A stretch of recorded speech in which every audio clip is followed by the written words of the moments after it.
राम रहीम और कत्ल अभियान। चलिए दोस्तों, इसका मैं थोड़ा सा आपको एक ओवरव्यू देता हूँ। एक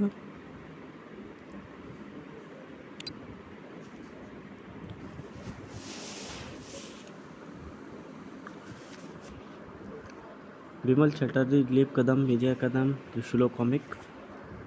एक शाम राम रहीम चीफ मुखर्जी से मुलाकात करके घर वापस लौट रहे थे। रहीम, यह तुम क्या महसूस नहीं कर रहे हो कि आजकल शहर में बड़ी शांति छाई है और हम इस शांति से बड़ी बोरियत महसूस कर रहे हैं। तभी धाएं धाएं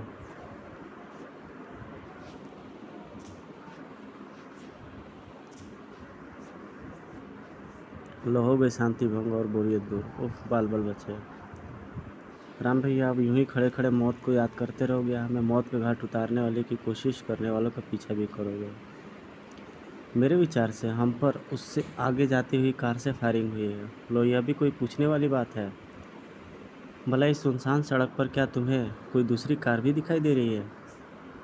वे शैतान अब मेरे हाथों से बचकर नहीं जा सकते, परंतु सावधान रहना। कहीं पीछा करते देख वे हम पर इस बार फायरिंग करने के बजाय एक आध हाथ गोला ही न फेंक दें।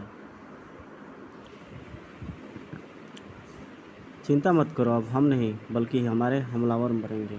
कालिया, वे छोकरे तो अब हमारे पीछे लग गए। सड़क सुनसान है, उन्हें एक बार फिर मारने की कोशिश करो, वरना मिस्टर एक्स हमें जिंदा नहीं छोड़ेगा। वे गाड़ी को लहराकर चला रहे, फिर भी 10 कोशिश करता हूँ।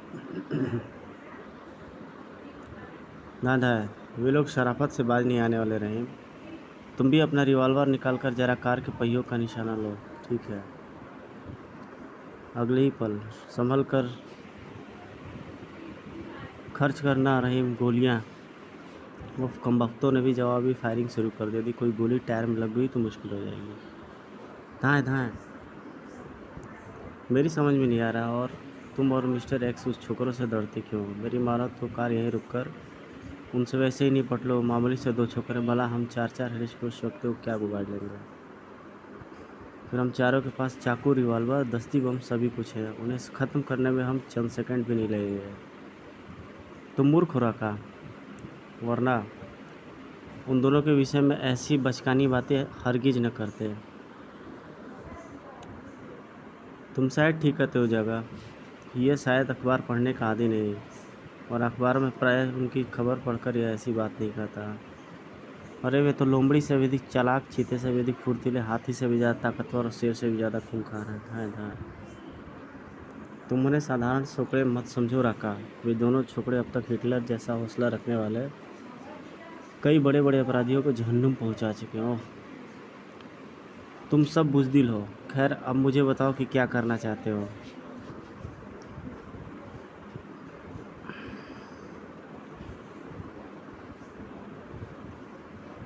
तो वे लोग, उन लोगों की जराबी कार्रवाई से वो लोग सोचते हैं कि उन्हें मार दिया जाए। राम रहीम को वो लोग टारगेट करते हैं और उनसे बचने का उपाय भी सोचते हैं वे लोग।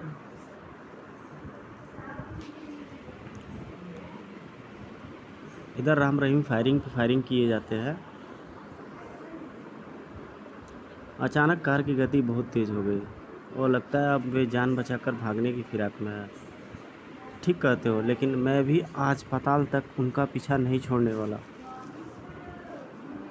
शुक्र है अब उन्होंने गोलियां बरसानी बंद कर दी। कालिया, वे शैतान छोकरे तब हमारे पीछे छोड़ने का नाम ही नहीं ले रहा। अब क्या करें?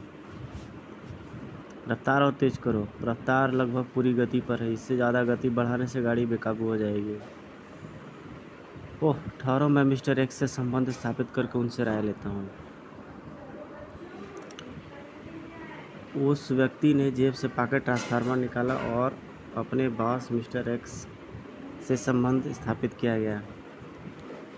बॉस, मैं कालिया बोल रहा हूँ। हमने उन दोनों छोकरों राम रहीम को मारने का बहुत प्रयास किया, लेकिन असफल रहे। क्या पोजीशन है?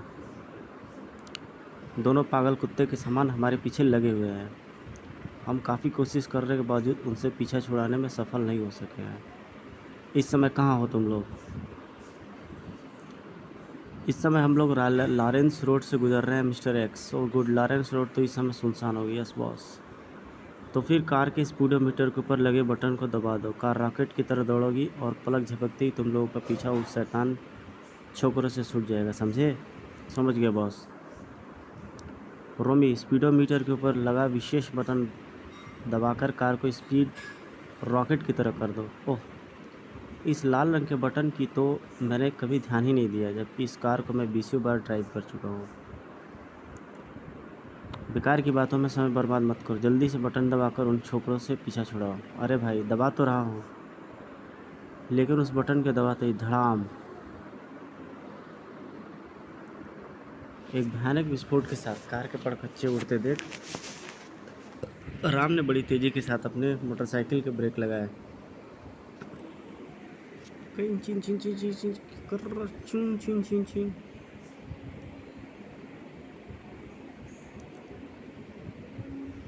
ब्रेक लगाए जाने से उनकी मोटरसाइकिल बिल्कुल लुढ़कते लुढ़कते बची थी। और वे दोनों सोच में पड़ जाते हैं कि अचानक ये बम ब्लास्ट उनकी कार में हुआ कैसे। वे लोग वहाँ चेक करने जाते हैं कि शायद उनमें से कोई जीवित बचा हो।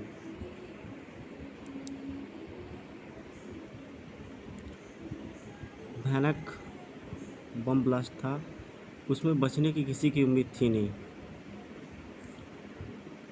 भीषण आग लगी हुई थी वहाँ पर, कार जल के राख हो रहा था।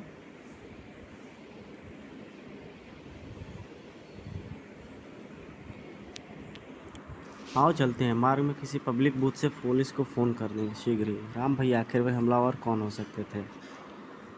इस शहर में हमारे बहुत से दुश्मन पैदा हो चुके हैं, इसलिए यह कहना अभी कठिन है कि हमारी जान लेने की कोशिश किसने की। राम भैया, एक माह के भीतर ही हम पर चौथी बार आक्रमण हुआ, और अल्लाह का शुक्र है कि हम इस बार भी बाल बाल बच गए। भैया, क्या तुम इन आक्रमणों से यह अंदाज़ा नहीं लगा रहे हो कि हमें मौत के घाट उतारने की कोशिश के पीछे किसी सख्त गेंद का हाथ है? हो सकता है, हो नहीं सकता है, बल्कि है, वरना कोई छोटा मोटा बदमाश इतनी जल्दी हमारी जान लेने की हिम्मत नहीं कर सकता। बल्कि मैं तो दावे के साथ यह भी कह सकता हूँ कि अपराधी जो कोई भी है हमसे अच्छी तरह परिचित है, इसलिए वो खतरे को भांपते हुए हमारे सामने नहीं आना चाहता और बार बार किराए के पिट्ठुओं से हमारी हत्या करवाने की कोशिश कर रहा है। तुम मेरी बात सुनकर हंस रहे हो? हाँ, लेकिन इसलिए कि तुम वास्तव में बुद्धिमान होते जा रहे हो। तुम्हारी बातों में काफ़ी दम है। वे दोनों लोग उस घटना के बारे में लगातार बात करते रहते हैं कि लगातार उन पर 4 हमले करने वाला अपराधी आखिर उन्हें मारना क्यों चाहता है।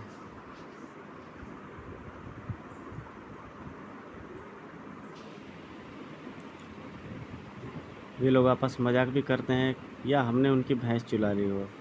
रहीम, यदि तुम इस पॉइंट को जान जाते हो तो निस्संदेह तुम दुनिया के नहीं, भारत के सर्वश्रेष्ठ जासूसों में एक हो जाते हो। खैर, अब इस टॉपिक को बंद करो। घर आ गया, यदि मम्मी को पता चल गया कि हम पर आक्रमण हुआ है तो वे हमारा घर से निकलना बंद कर देंगे। स्कूल की छुट्टियों का सारा मज़ा किरकिरा हो जाएगा। और कोठी के द्वार तक पहुंचते ही दोनों के मध्य एक लंबी खामोशी व्याप्त हो गई थी। इधर शहर के मध्य एक लंबे चौड़े हॉल में, समझ में नहीं आता मिस्टर एक्स कि उन छोकरों को मारने में तुम्हारे आदमी बार बार नाकाम क्यों रहते हैं। तुमने जो काम हमें सोचा है मौजर, वह इतना साधारण नहीं जितना तुम समझ रहे हो। राम रहीम उस शहर का नाम है जिससे मौत भी टकराने से घबराती है, फिर उन कमबख्तों के साथ किस्मत भी और उनका भगवान भी, जो हर बार उन्हें बचा लेता है। इधर एक व्यक्ति मिस्टर एक्स से बातें करता रहता है होटल में।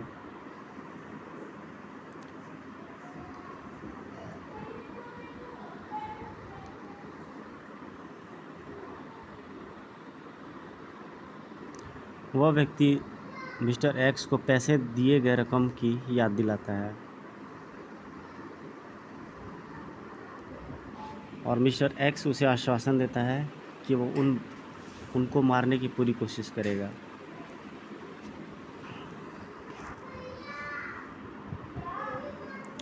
तभी train train train, 1 minute manager, शायद कोई अच्छी खबर हो। Hello, x speaking. बॉस, मैं ब्लैक जीरो बोल रहा हूँ, रिपोर्ट दो। बॉस, राम रहीम जिंदा बच गया, लेकिन हमारे किराए के 4 आदमियों का काम तमाम हो गया। उनका यही हँस था। मैं असफल लोगों को बिल्कुल पसंद नहीं करता।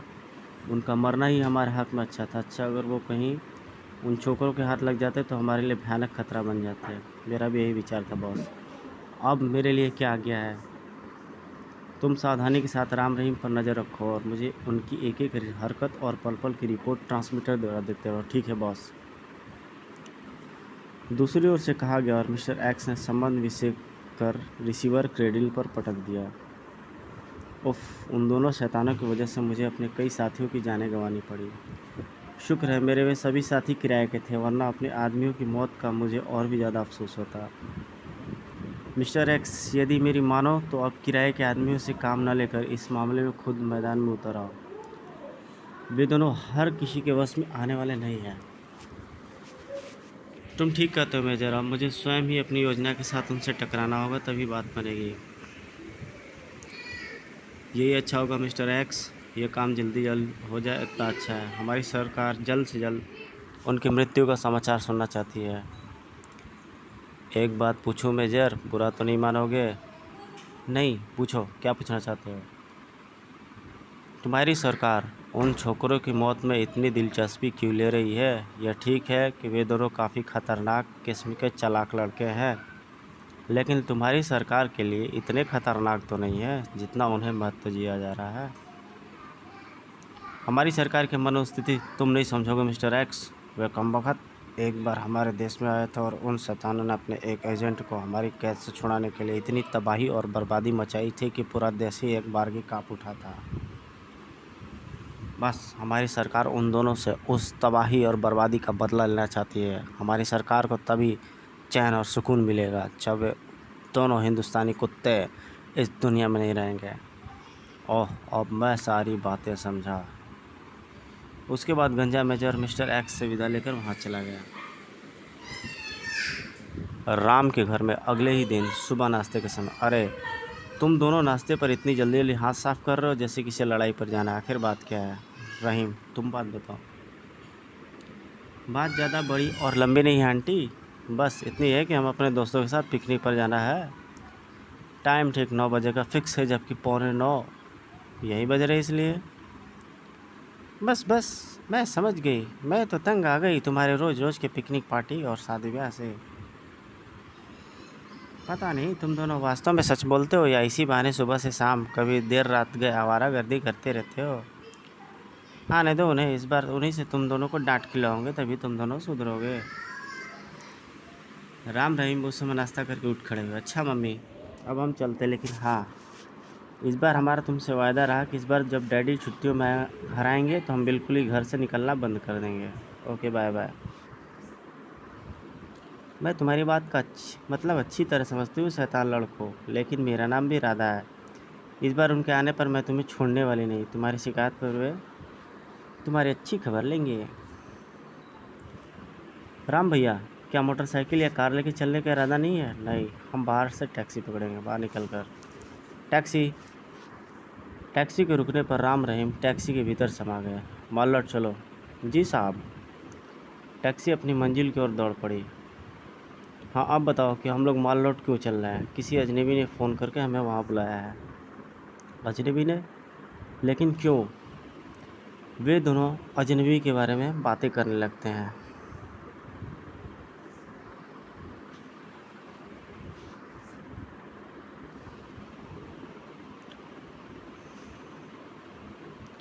वे दोनों आपस में ये भी बात करते हैं कि कहीं अपराधी 5वीं बार भी उनकी जान लेने की तो सोच सकता है।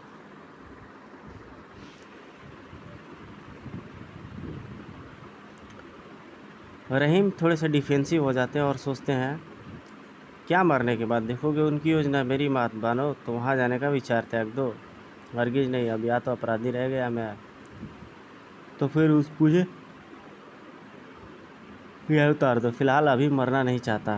क्या ये तुम क्या बक रहे हो? मैं ठीक बोल रहा हूँ श्रीमान जी। ड्राइवर को नहीं, ड्राइवर गाड़ी मत रुकना।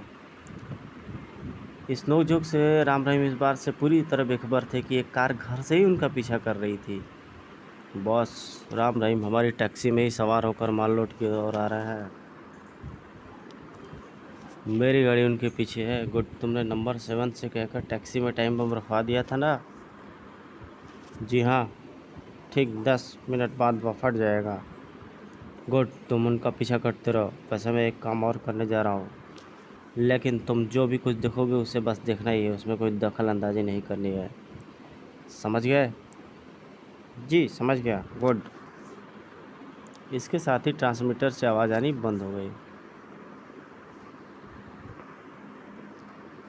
इधर टैक्सी में राम भी, आप भी कहता हूँ मॉल रोड मत जाओ। तुम इतने बुद्धि लोग रहे, ये मैं नहीं जानता था। ठीक है राम भैया, यदि तुम मेरे बहादुरी की परीक्षा अंधे कुएं में छलांग लगा कर लेने चाहो तो मुझे मंजूर है। घर पलक झपकते हुए उस हेलीकॉप्टर के तले से लोहे की एक गोल भारी प्लेट से निकली। दूसरे पल टैक्सी की छत से आकर चिपक गई। दरअसल वह लोहे की गोल प्लेट शक्तिशाली चुंबक थी। अर्र, यह झटका कैसा है? धड़ाक। शायद छत पर कोई वजनी चीज़ गिरी है। ठहरिए साहब, मैं देखता हूँ। ड्राइवर ने ब्रेक लगाकर टैक्सी रोकी, लेकिन जैसे ही उसने द्वार खोलकर नीचे उतरना चाहा, हैं, टैक्सी तो हवा में उठ रही है। गर्र, राम भैया ये सब क्या हो रहा है? टैक्सी ऊपर उठ रही है। ठहरो, मैं देखता हूँ। हे ईश्वर, यह तो हेलीकॉप्टर है जो हमारी टैक्सी को उठाकर ले जा रहा है। या खुदा, अब पहले क्या होगा? मैं तो पहले ही कहता था यह कोई दुश्मनों की कोई चाल है। उन्होंने हमें घर से बाहर निकालने के लिए योजना बनाई है। चुप हो जाओ रहीम, मुझे कुछ सोचने दो। यह तय है कि हम एक बार फिर खतरे में फंस चुके हैं। तभी ड्राइवर भय से चीख उठा। अरे, हेलीकॉप्टर तो टैक्सी को समुद्र की ओर ले जा रहा है। शायद वह टैक्सी को हमारे समुद्र में गर्क कर देना चाहता है। ओह, बड़ी भयंकर चाल चली दुश्मनों ने। इस बार उसने हमें मारने की बहुत तरकीब निकाली है जिससे हमारे बचने की 1% भी उम्मीद नहीं है। मुझे तो अफसोस बेचारा टैक्सी ड्राइवर का मौत होगा, हमारे साथ साथ इस बेचारे की भी जान पर बनाई। नहीं नहीं बॉस, मुझे इस तरह नहीं मार सकता। और फिर ड्राइवर पर जैसे पागलपन का दौरा पड़ गया। बॉस, मैं तुझे जिंदा नहीं छोड़ूंगा। कुत्ते, मैंने तेरे लिए कई वर्षों तक काम किया है। तेरे एक इशारे पर मैंने अनेक दुश्मनों के धड़ सड़ से जुदा कर दिए। और तू तू मुझे उस सेवा का, अब तक वफादारी का यही नाम दे रहा है? तो इन छोकरों के साथ मेरी जान भी ले रहा है। कुत्ते, एक बार भगवान मेरी जान बख्श दे, फिर तुझे बताऊंगा कि शंकर किस बला का नाम है। सुअर, हरामजादे, धोखेबाज मिस्टर एक्स, भगवान तेरा भी एक दिन बेड़ा गर्क करेगा। ओहो रहीम, ये ड्राइवर भी हमारे दुश्मनों का साथी लगता है। हाँ, और इसका शायद बॉस मिस्टर एक्स नाम का कोई आदमी है। राम भैया इस समय मौत से बहुत भयभीत हैं।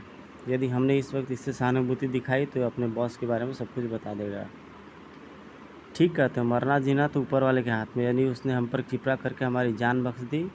इससे मिलने वाली जानकारी हमें बहुत काम आएगी। ठहरो, मैं इससे पूछताछ करता हूँ। ड्राइवर, क्या तुम उस व्यक्ति को जानते हो जो यह सब कर रहा है? यानी कि तुम्हारे साथ साथ तुम्हारी भी जान लेने की कोशिश कर रहा? हाँ साहब, मैं उस कुत्ते को अच्छी तरह जानता हूँ, लेकिन मुझे उसका असली नाम नहीं मालूम। वे लोग उस शख्स से उस के बॉस के बारे में पूछताछ करते हैं, जबकि कार समुद्र के बीचों बीच लटकी रहती है। और वे लोग उसके अड्डे के बारे में पूछते हैं।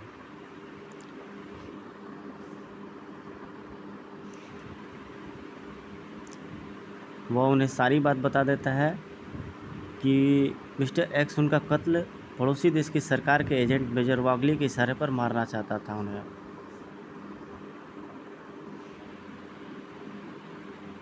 इधर हेलीकॉप्टर उनकी टैक्सी को काफ़ी ऊंचाई पर ले जा चुका था।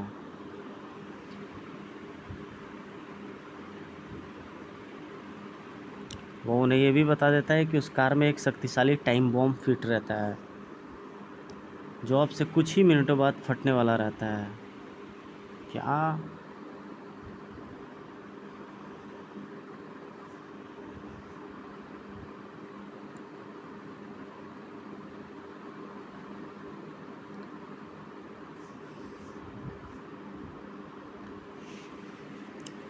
उस कार में ऑटोमेटिक लॉक भी लगा रहता है। अब हम इसे किसी भी तरीके से नहीं खोल सकते, फिर भी हमारे पास जितना समय है लॉक तोड़ सके। ओह, तभी चुंबक ने टैक्सी को याद कर दिया। हाय अम्बर है, अल्लाह मेरे गुनाहों को माफ़ करना है प्रभु, तुम सर्वशक्तिमान हो, या ब्रह्मांड तुम्हारे इशारों को मोहताज है,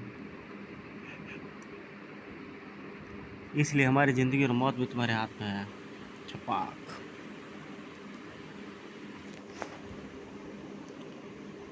टैक्सी काफ़ी ऊंचाई से गिरने के कारण पानी में काफ़ी गहराई तक उतरती चली गई और टैक्सी के भीतर पानी भरते ही राम रहीम और ड्राइवर को दम घुटने लगा। आह, बड़ा गड़ब गड़ब।